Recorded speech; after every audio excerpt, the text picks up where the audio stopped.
25장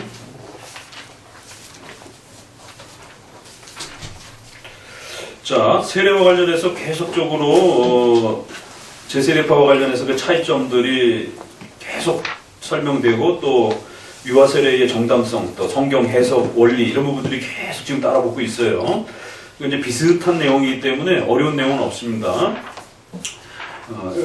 읽어가면서 그냥 이렇게 좀 포인트만 짚어드릴게요. 유아 세례를 반대하기 위해서 인용하는 규절들을 해석한다.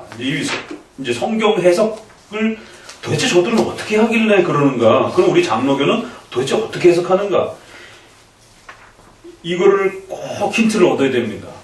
이게 어거스틴하고 펠라기우스가 논쟁할 때도 성경을 신명기의 조건문을 어떻게 해석하느냐의 이런 차이. 그래서 신명기의 28장에 너희가 이렇게 하나님의 말씀을 잘 지키면 하나님 복 내려주고 너희가 하나님 말씀 어기면 벌 내린다 이러잖아요. 그럼 어거스틴은 어떻게 읽었느냐면 해야 한다라고 읽은 거예요. 그 조건문을. 그럼 펠라기우스는 어떻게 읽었을까요? 조건문을 응? 조건문을 그러니까 이제 조건문을 해석할 때 어거스틴은 해야 한다로 읽은 거예요. 그 조건문은 하나님이 우리에게 해야 하는 명령으로서의 규범을 준 거다 이렇게 생각을 했는데 펠라기우스는 그 조건문을 응? 그렇죠. 그거를 조금 그렇지.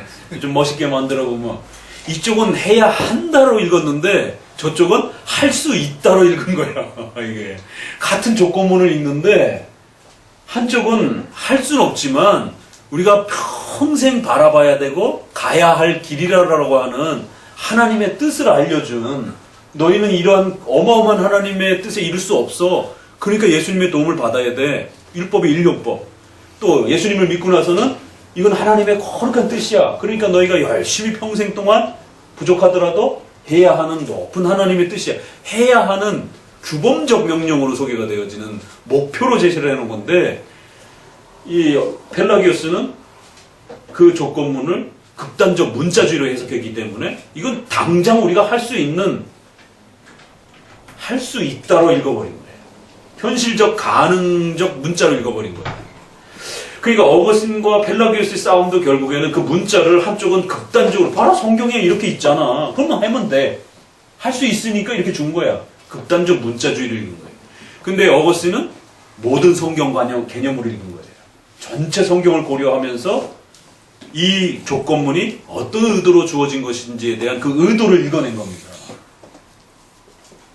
그래서 할 수 있기 때문에 이런 조건문을 준 게 아니라 할 수 없는 인간의 전적 부패도 고려해야 되고 또 성화된 이후에 성도들이 그 말씀과 함께 살아가야 되는 또 하나님의 도덕법으로서의 또 그런 의미도 고려해낸 거고 그래서 모든 개념을 종합적으로 잘 헤아리면서 읽어낸 건데 펠라기우스는 성경이 하라면 하면 되는 거고 하지 말라면 안 하면 되는 거지 뭔 그렇게 가타부타 붙이는 말이 많아 이런 식으로 극단적으로 문자주의를 읽은 거예요. 그러면 제세례파의 유아세례도 똑같습니다. 그러면 17세기, 18세기에 일어나는 경건주의 어떨까요? 똑같은 겁니다. 봐 신약의 사도행전에 이런 일 있잖아. 그럼 오늘날도 있는 거지. 뭘 자꾸 이건 있고 이건 없고 막 자꾸 그런 재단을 해. 그냥 성경에 있으면 오늘날 그냥 하면 되는 거지. 그러면 성경적인 거지. 성경에 있잖아. 이런 식의 결국 성경에서 싸움입니다. 이게. 자 그러면 실제로 어떻게 성경으로 접근했는가? 이게 오늘날도 똑같아요. 또 이게 구파와 신파의 성경 해석 차이기도 합니다. 또 이게 요한복음 3장 5절 읽어봅시다. 사람이 물과 성령으로 나지 아니하면 이렇게 돼 있는데 저들은 이 표현을 읽으면서 봐라 세례에는 현재의 중생이 필요하다라고 이렇게 이 3장 요 부분이 중생과 관련된 그 얘기잖아요. 거듭나야 된다 이 얘기. 그러니까 주께서 친히 세례를 중생이라고 부르지 않았느냐. 그래서 유아들에게 중생할 능력이 없기 때문에 유아에게는 세례를 주면 안 된다. 그러니까 칼빈이 이제 어떻게 답변하나 보세요. 우선 그들은 물이라는 말이 있다고 해서 이 규절을 세례를 말한다라고 생각하는 점에서 곡해를 하고 있다는 거예요. 이게 어디 세례라고 글자가 있느냐라는 거예요.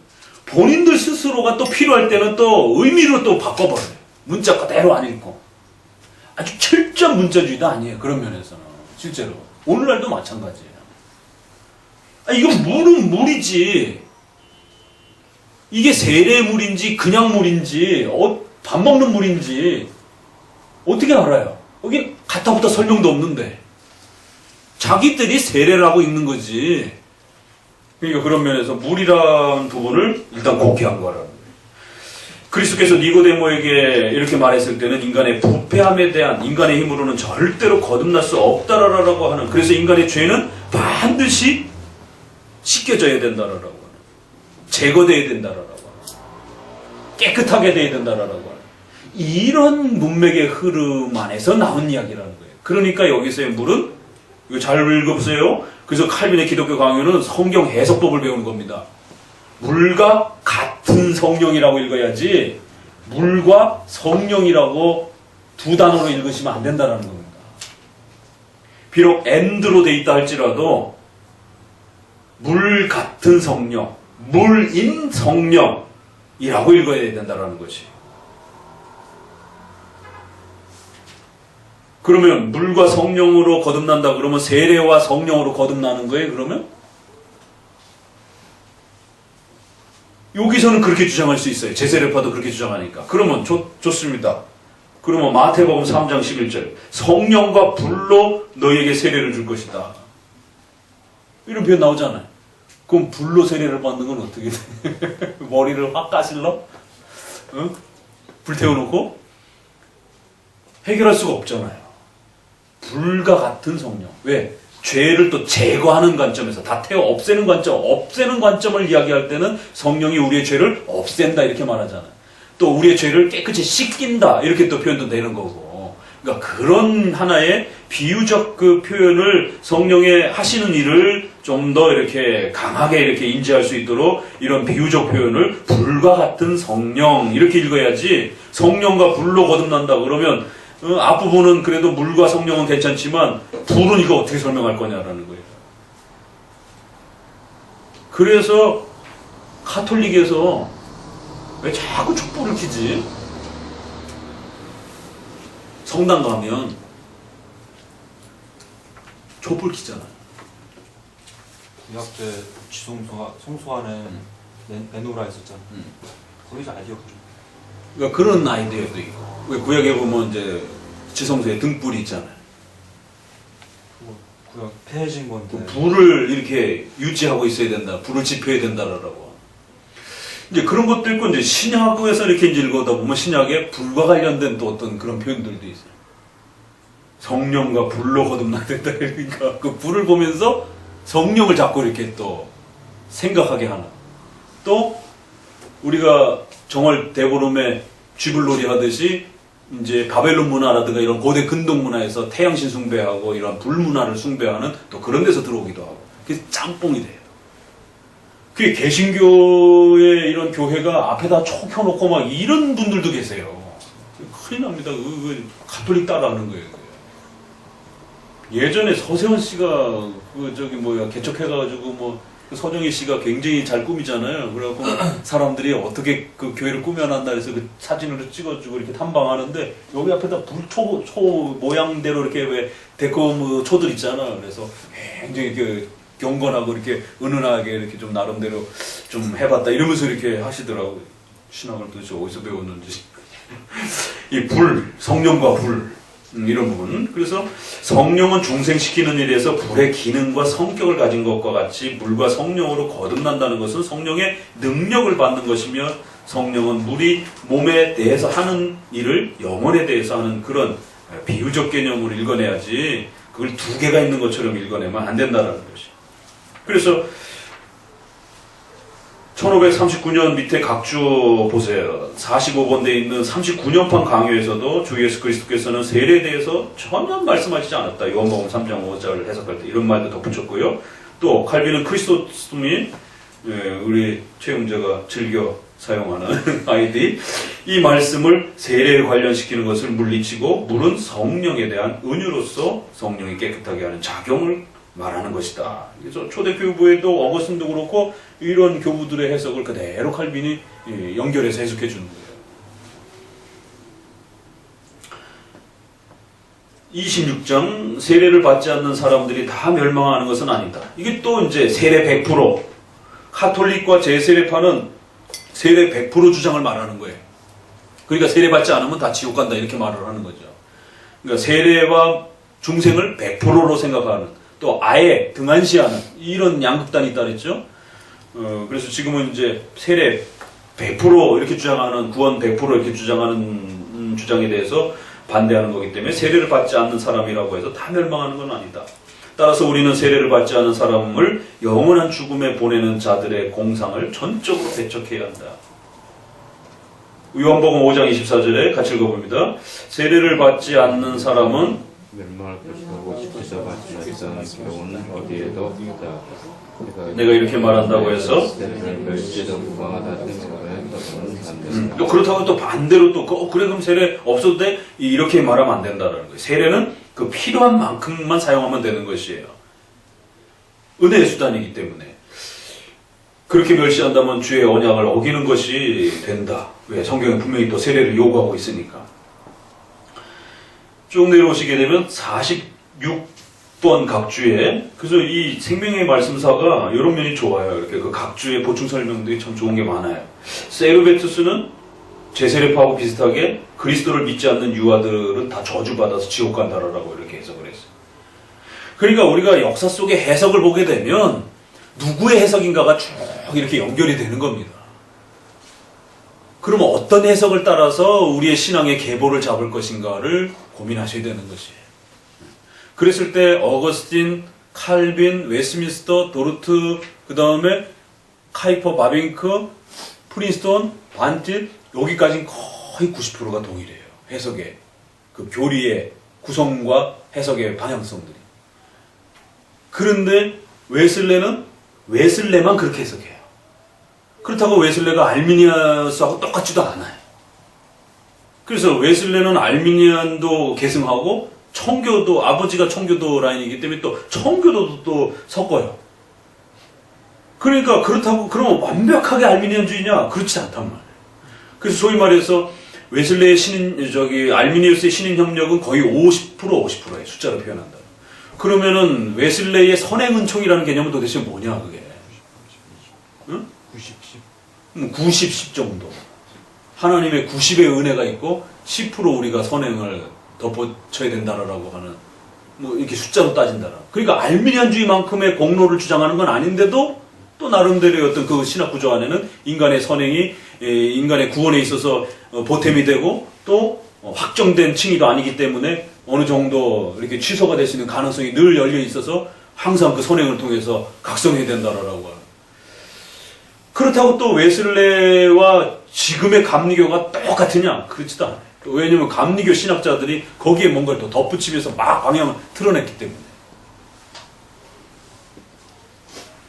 그 감리교 신학자들 얘기 들어보면 다 달라요. 감리교 웨슬레가 이렇게 얘기했대. 아니 다른 분은 또 다르게 얘기를 하고. 그럼 도대체 웨슬레의 입장은 뭡니까? 이러면 또 이제 각각의 입장이 다 다릅니다. 그래갖고 저기 성결교단은 자기네는 알미니우스주의 신학을 표방하고 계승한다. 지금도 그런 데가 있는 겁니다. 안양의 성결대학교. 정말 장로교 신학교면 우리도 그럼 정말 앞에 표어에다가 우리는 칼빈과 웨스민스터 신학을 우리는 표방하는 장로교 신학교입니다. 이렇게 했는데 성결교는 자기는 웨슬레도 아니에요. 알미니언주의 신학을 자기는 표방합니다라고 카다로그도 그렇고 아주 분명히 대놓고 그렇게 깜짝 놀랐어요. 저희도 그거 보고. 세르베투스는 유아세례 부분에서는 그렇게 주장했어요. 또 트렌트 회의는 구원을 위해서 세례가 필요하다는 것을 부정하는 사람들은 저주받아라. 우리 다 저주받아야 돼. 그렇게 되면 그래서 카톨릭하고 같이 갈 수가 없는 거예요. 이게 하나도 안 바뀌었어요. 카톨릭은 지금도.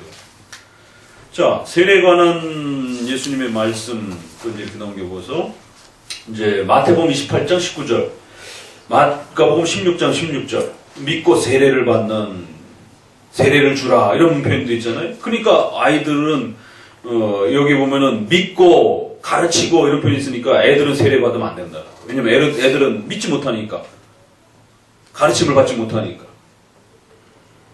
이걸 어떻게 그렇게 읽는가? 그러니까 이제 칼빈이 두 번째 달래. 야, 참 기막힌 이야기다. 그 강요가 굉장히 재밌어요. 이렇게 생각하고 읽으면 이게 스콜라적인 무슨 이렇게 논문이나 이런 게 아니고 아주 정말 그 현장에서의 목소리를 담아내는 야, 정말 진짜 상상을 해도 어떻게 성경 해석을 그렇게 할 수가 있느냐? 기막히게 참 성경을 해석한다. 어떻게 그렇게 성경을 볼 수가 있는가? 이 사람들이 자승자박하고 그 무지를 폭로하는 방법이 얼마나 많은가? 그리스도께서는 전도를 시작한 때부터 제자들에게 명령하셔서 세례를 주게 하셨는데 그들이 인용하는 규절에서는 처음으로 세례를 제정하셨다라고 하는 것은 유치하다고만 밖에 할 수밖에 없다.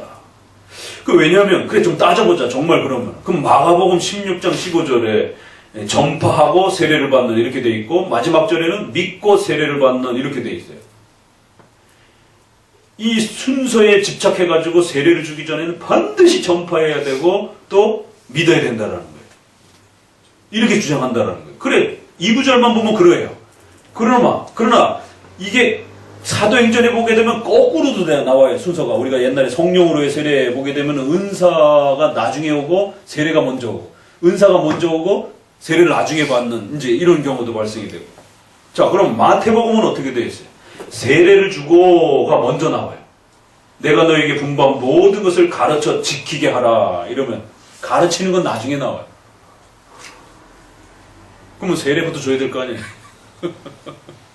가르침 받지도 않은 사람들에게 세례부터 줘야 될 거 아니에요, 그러면.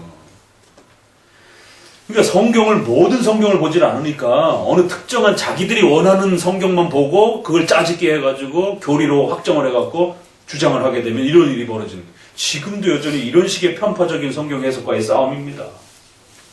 요한복음의 부분도 역시 마찬가지고 그들이 고집하는 대로 해석한다면 여기서 세례를 먼저 말씀하셨으므로 영적 중생보다 세례가 먼저라고 하는 것이 합당할 것이다. 그리스도께서는 성령과 물로 거듭나라라고 하지 않고 물과 성령으로 거듭나라라고 하셨기 때문이다.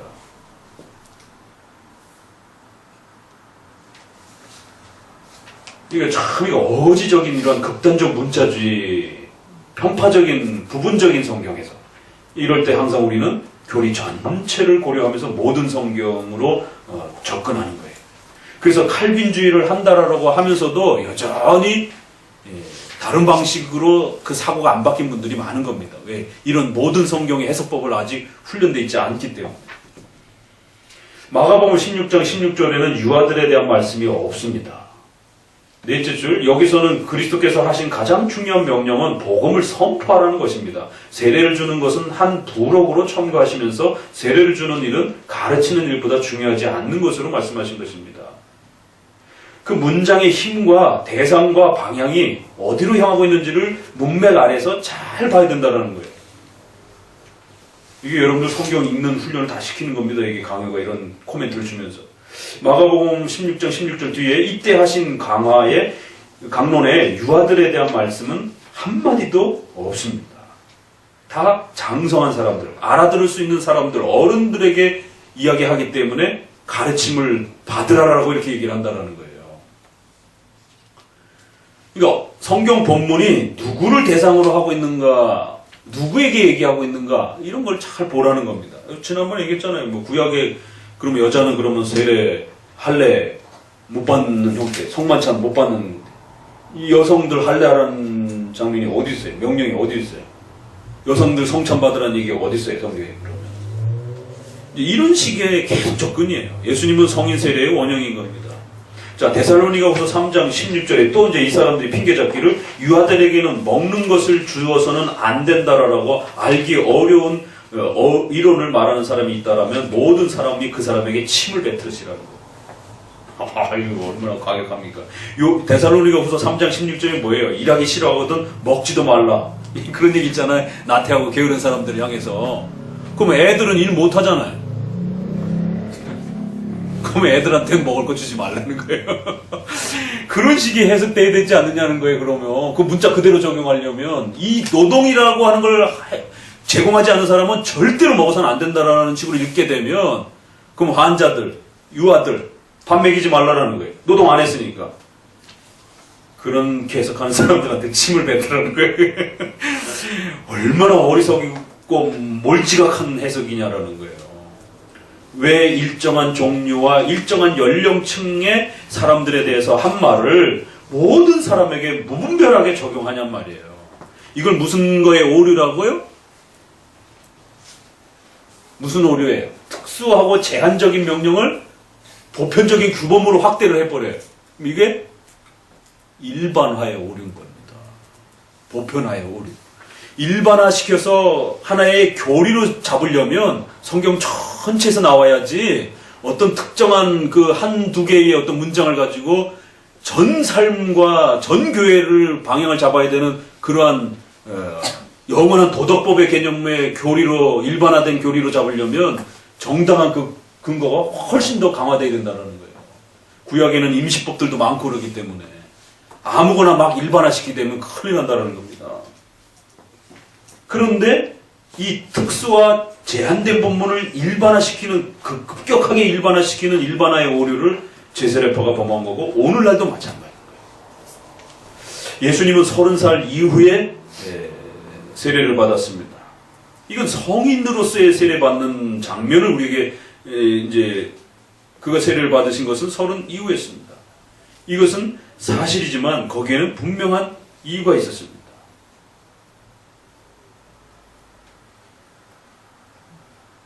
예수님은 할례를 받았잖아요. 그럼 예수님은 할례도 받고 세례도 받았네요. 가만히 보니까. 응? 그렇죠. 그럼 우리 둘 다 해야 되는 거야? 그러니까 이런 문맥과 신구약의 통일성을 읽어내지 못하면 이런 일이 벌어지는 거예요. 성경에서 잘못하면 큰일 납니다. 사람 죽여요, 진짜. 그러니까 여호 증인들이 수혈 안 하는 겁니다. 그리스도께서는 자기의 가르침으로 세례에 든든한 기초를 주려고 하신 거고 요한에 앞서 놓은 기초를 확고하게 하려고 하신 것입니다. 거기에 이런 그리스도의 중보 사역과 관련된 큰 또 목적이 있었기 때문에 어른 때 세례를 받으시면서 또 이렇게 또 어른 세례의 모형처럼 이렇게 비춰진 거라는 거예요. 그렇다고 해서 예수님이 유아 때 세례 안 받았으니까 유아 세례 안 된다 이런 식으로 접근하면 안 된다라는 거예요. 그럼 예수님이 유아 때 할례를 받았으니까 할례 받으라고 다 요구를 해야죠. 그렇게 되면 세례와 성만찬 그들의 향위는 계속된다. 유아들에게 성만찬을 허락하지 않기 때문에 세례도 허락하지 말라라는 것이. 이것도 또 그럴듯하죠. 고대 교회에서 유아들에게 성만찬을 허락한 것이 있었습니다. 키프리아누스와 어거스틴의 글에도 있습니다. 봐라. 그러니까 유아 세례, 성만찬을 허락한 부분들에 대한 이제 또 이런 부분들을 핑계 잡아가지고 논쟁을 해요. 그러나 다행히 이 관습은 폐지되었습니다. 세례의 특성을 생각해 본다면 그것은 확실히 교회에 들어가는 문이며 일종의 입문식이었습니다. 그래서 우리가 어거스틴을 다이렉트로 보면 안 되고 칼빈을 통해서 어거스틴을 봐야 돼요. 왜냐하면 카톨릭에서 어거스틴을 선생님으로 자기들의 모든 신학의 토대로 삼기 때문에. 그러니까 어거스틴도 연옥을 얘기해요. 초대교회가 아직 신학이 경과하지 못하다 보니까 이상한 잘못 또 연약한 이런 부분들이 많아요. 그리고 칼빈의 그 유명한 말이 어떻게 가톨릭 신부들은 그 어거스틴이라고 하는 보물창고에 들어가서 기가 막히게 쓰레기만 줘서 나오느냐 이제 거기에 보물들을 들고 나와야지 이제 이런 유명한 또 이야기도 있어요. 이거는 잠깐 있었지만 결국 유아들에게 성찬 주는 부분들은 신학이 이렇게 더 발전되면서 신속히 폐지가 되고 정리가 돼서 옳지 않다라고. 이제 그래서 세례는 교회에 들어가는 자격을 이야기하는 입문식이기 때문에 유아들에게도 줘야 되는 거고, 그러나 성만찬은 유아기를 지나 단단한 음식을 먹을 수 있는 사람들에게만 주는 것이다. 성찬은 성장의 은혜를 주기 위해서 행하는 거기 때문에. 세례는 자격 여부, 신자냐 아니냐를 판가름하는 엄청난 이 신분의 차이를 나타내는 거기 때문에 유아들도 줘야 된다는 거예요. 그러나 성찬은 자격의 신분 여부가 아니라 성장의 유무를 주는 거기 때문에 유아들은 아직 좀 보류시켜도 된다라는 거예요. 왜냐하면 세례에 대해서는 주께서 일정한 연령을 말씀하지 않았습니다. 그러나 성만찬은 모든 사람에게 제공하시지 않고 다만 주의 몸과 피를 분간하며 자기의 양심을 검토하고 주의 죽으심을 선포하며 그 힘을 생각할 수 있는 사람들에게만 제공하셨습니다. 그런 얘기가 어디 있어요? 고린도전서 11장 28절. 분별하고 뭐 참여라고 그러잖아요. 자기 죄를 먹는다고 그걸 분별하지 않게 되면 그 분별이라는 단어. 그러면 어느 정도 자신의 신앙을 이렇게 검토할 수 있는 나이가 된 사람들에게 말하는 거다라는 거예요. 인식할 수 있는 어느 정도의 이 훈련을 요구한다라는 것이죠. 그래서 성찬은 반드시 어느 정도 인식할 수 있는 나이가 찬 10세 이상을 지나서 주는 거고 유아에서는 그런 걸 요구하지 않는다라는 거예요. 분별이라는 바르게 분별할 줄 안다. 또 그 다음에 너희가 이를 행하여 나를 기념하라 라고 하는 이 기념, 이 remember라고 하는 이 표현도 역시 마찬가지로 이런 단어들은 다 분별의식, 기억할 수 유아들은 기억 못하잖아요. 그러나 성찬에서는 기억하라라고, 인식하라라고, 분별하라라고 이런 단어들은 다 어느 정도 일정 정도로 인식 기능이 있는 성인들을 향해서 요구되어지는 명령들이라는 거예요. 그래서 정확한 나이는 언급되지 않았지만 인식의 기능을 요구하고 있다는 거예요. 그래서 이 두 가지 표 중에는 아주 분명한 차이가 서로 있는 겁니다. 그러나 성만찬으로 대치되는 이제 6월절에는 아무 손님이나 무분별하게 참가시키지 않고 그 뜻을 물을 만한 나이가 된 사람들만이 합당하게 먹을 수 있었던 것입니다. 구약에도 마찬가지라는 것이. 이렇게 해서 오늘은 한번 좀 남겨둡시다. 더 해야 되겠네요. 자, 유아 세례 관련해서 성경의 해석 부분을 했는데, 야, 이렇게 차이가 나는구나, 이렇게 보시면서, 이게 정말 종이 한 장 차이 같은데, 성경을 대하는 자세가 이렇게 다를 때 엄청난 결과가 서로 달라지는구나. 오늘날도 왜 그럼 우리가 장로교를 가장 건강한 기독교 역사를 가지고 있다라고 하냐면, 칼빈의 이런 성경 해석 원리를 그대로 웨스트민스터 라인을 따라서 존중하고 따르려고 하는 방식이 장로교라는 것입니다. 그런데 벌써 다른 쪽으로 넘어가게 되면 이런 성경이 가는 데까지 가고 멈추는 데서 멈추고 이런 부분들을 벌써 다 넘어서 버린단 말이에요. 그래서 상당히 문자주의로 빠져버리고 또 때로는 영의 쪽으로 빠져버리고. 그러니까 모형론에 대한 이런 부분에서도 칼빈은 아주 소극적 모형론을 제시를 해요. 그래서 그리스도를 함부로 막 끄집어내게 되면 구약의 이 해석을 하는 랍비들에게도 조롱을 받는다라고. 그래서 구약의 이런 부분들을 너무 마구잡이로 막 모형론으로 끌어내면 안 된다라고. 그런데 에드워드는 확대된 모형으로 쓰고 있단 말이에요. 그러니까 칼빈의 해석을 안 따르고 있다는 거죠. 그러면 적어도 우리가 칼빈주의라고 한다라면 웨스민스터와 칼빈을 계승할 때 그러면 칼빈의 여러 개가 있는 겁니다. 그 중에 성경 해석과 관련했을 때는 적어도 이런 해석 원리를 쫓아가야 된다는 거예요. 왜? 이게 가장 건강하다라고 역사 속에 그 기준점들을 이렇게 우리가 확보를 했으니까.